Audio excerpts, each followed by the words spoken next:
Congresswoman Ilhan Omar stood up to speak about a tragic assassination in Minnesota, an act of violence against public servants. And while on the surface, she's right to condemn political violence, there's a whole lot more going on here that most people aren't talking about. Before we dive in, make sure you hit that like button. Subscribe to the channel and turn on notifications. We talk facts here, not feelings, and you don't want to miss what's coming next. Gentleman from California reserves. From Kentucky is recognized. Reserve. The Kentucky reserves. Gentleman from California is recognized. Thank you, Mr. Speaker. I want to yield 1 minute to the gentlewoman from Minnesota, Congresswoman Omar. The gentlewoman from Minnesota is recognized for 1 minute. Mr. Speaker, I rise today with a heavy heart in support of HRES 519. What happened in my state of Minnesota was a painful reminder of the growing threats public servants face simply for doing their job. Speaker, Melissa Hortman was a friend, a mentor, and a fierce advocate who dedicated her life to public service. The assassination of Melissa and her husband, Mark, and the harm done to Senator John Hoffman and his wife, Yvette, is a tragedy that should shake all of us, regardless of party. This resolution calls on us, on both sides of the aisle, to take that violence seriously. Recently, we have seen acts of political violence minimized, joked about, and used as a talking point. This has to stop. This job is never supposed to come with a target on our backs. Political violence has no place in our democracy. And if we truly believe in the work that we are doing here, then we have to protect the people who serve. I urge my colleagues to support this resolution, and I yield back. The gentlewoman yields back. The gentleman from California reserves.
Here's the thing. Ilhan Omar is absolutely correct that political violence has no place in our democracy. No sane person wants to see anyone harmed because of their political stance or public service. But what strikes me is how selective this outrage tends to be. Every time violence happens that doesn't fit a particular political narrative, it gets brushed aside, ignored, or even justified by the same people now preaching unity. Think back to what happened over the last few years. When conservative Supreme Court justices were being doxxed and mobs were showing up at their homes, where was this level of moral outrage?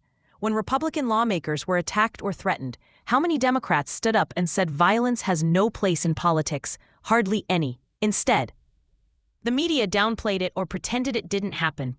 Now let's be clear. What happened in Minnesota is tragic. It should shake everyone, regardless of party. But the problem is, it's not enough to call for peace only when it's politically convenient. You can't spend years painting half the country as extremists and then act shocked when tension explodes. That double standard is what's poisoning our democracy. If Ilhan Omar really wants to stop political violence, she should start by acknowledging that rhetoric cuts both ways. Condemning violence means condemning it across the board, not just when it happens to people you agree with. And maybe, just maybe, Washington needs to stop treating ordinary Americans who disagree with the establishment as threats to democracy, because that label alone fuels resentment and division. What this really comes down to is honesty. We can't fix this problem until leaders on both sides admit their role in escalating the hostility. You can't preach about protecting public servants while cheering on riots, censorship, and the demonization of political opponents. Real leadership means saying enough, no matter who's responsible. So yeah, Omar's words sound good on paper, but they ring hollow until her side starts living by the same standards they demand from everyone else.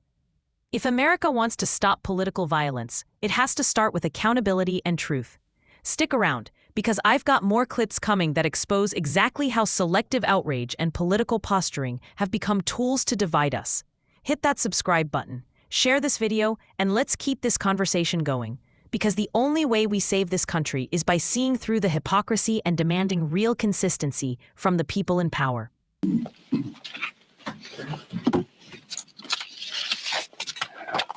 Thank you, Chairwoman. I am really excited to be able to work under your leadership and so glad that you're at the table in these negotiations. Grateful to our whip, Greg Casar, and all of the Progressive Caucus members for being strong as we fight to make sure to save our economy. What Republicans are doing right now is playing stupid games. They are not actually negotiating. They are holding every American hostage while they threatened to wipe out people's savings, take away millions of jobs, and plunge the world economy into depression. We as Democrats need to stop them from taking Americans as fools. The default that they are threatening would be a horror show. It would be an economic catastrophe that would threaten the day-to-day life of every American. Default means 40% drop in GDP, and unemployment would jump to more than 8%. Basic services like air travel could be out of reach, meaning people couldn't go through with their summer plans, they couldn't attend a funeral, they couldn't go to a graduation, they couldn't attend their grandson's christening. And that's just the beginning. Economists across the political spectrum have warned that default on our nation's bills would cause a devastating recession, project weakness to our adversaries, roil financial markets worldwide, and raise interest rates and more. But Kevin McCarthy doesn't seem to care about that. So let's look at what it would mean for his own constituents. Even a short-term default would kill over 62,000 jobs in his district alone. It would jeopardize Social Security payments for 54,000 families in his district. It would put the health benefits of 437,000 people in Kevin's district. That's more than 50% of his constituents who rely on Medicare, Medicaid, or Veteran Affairs health coverage. It would also threaten the retirement savings of nearly 75,000 people near retirement in his district, eliminating $20,000 from typical retirement portfolio. If you are not worried about your country's Speaker McCarthy, maybe you can at least care about your own constituents. The hypocrisy here is just astonishing. Republicans have passed over $10 trillion in tax cuts for the wealthy in the past 2 decades. Just those tax cuts alone, as the chairwoman said, account for almost 60% of the deficit. And that's not to mention the $8 trillion spent on endless wars over the past 2 decades, or the $858 billion Pentagon budget that his pals voted for just last month. Are they willing to cut the Pentagon budget? No.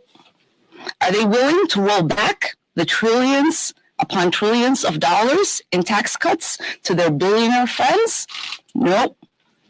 Instead, they want to gut investment in housing, in childcare, in Social Security, and even on air traffic controllers.